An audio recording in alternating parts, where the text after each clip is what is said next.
All right, this just coming into us right now.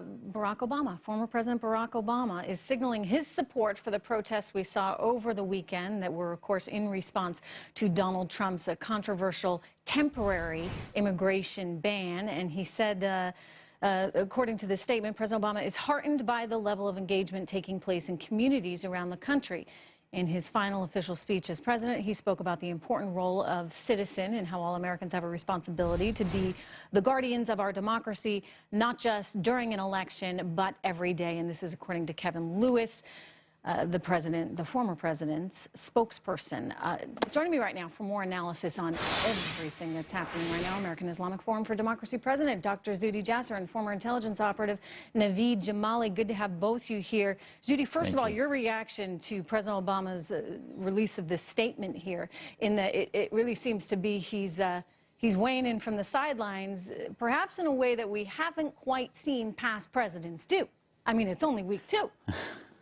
Yeah, I mean, Trish, bottom line is the left is digging their heels in, the identity left, to make Islam and Muslims into a race. They're racializing us, and they need to stop it. I mean, this is the word Muslim is not in the order. These are only 7 countries. Muslims are a quarter of the world's population. The Organization of Islamic Cooperation includes 56 countries, and yet Muslim countries like Saudi Arabia, Iran have 0 refugees they're taking in. That's not anti-Muslim, but yet we have some that we're taking in the last 8 years have only been vetting about terrorism, and now this president wants to pause so that we start vetting against theocrats, jihadists, which we need to start doing.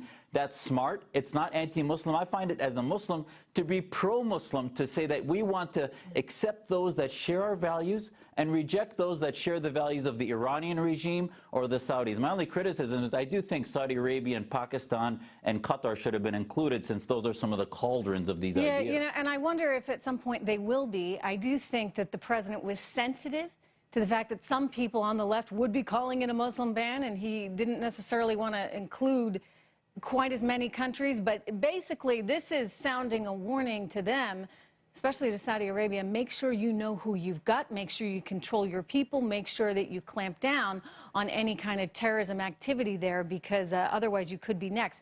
But Naveed, what do you think? I mean, on its surface, it really doesn't seem to be all that big a deal. I mean, he said he was going to do this. It's just 90 days. It's temporary.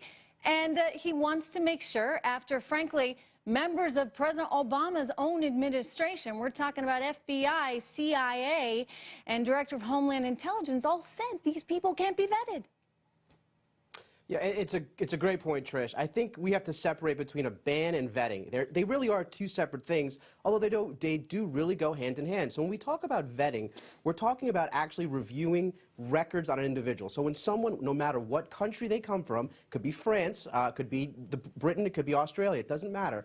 We're looking at those people and checking to see before they set foot on this country if they're on a terror watch list. But there are certain countries that aren't vetting their own people. Thus, they can't share intelligence with us. So we got to say, guys, yes. Okay, enough. Get your intelligence community together, and then maybe we'll include you in the visa program and in the refugee program. So, unfortunately, I am really tight. Again, we have Mr. Spicer to thank on time today. I got to leave it there. Thank you, gentlemen. We're going to continue.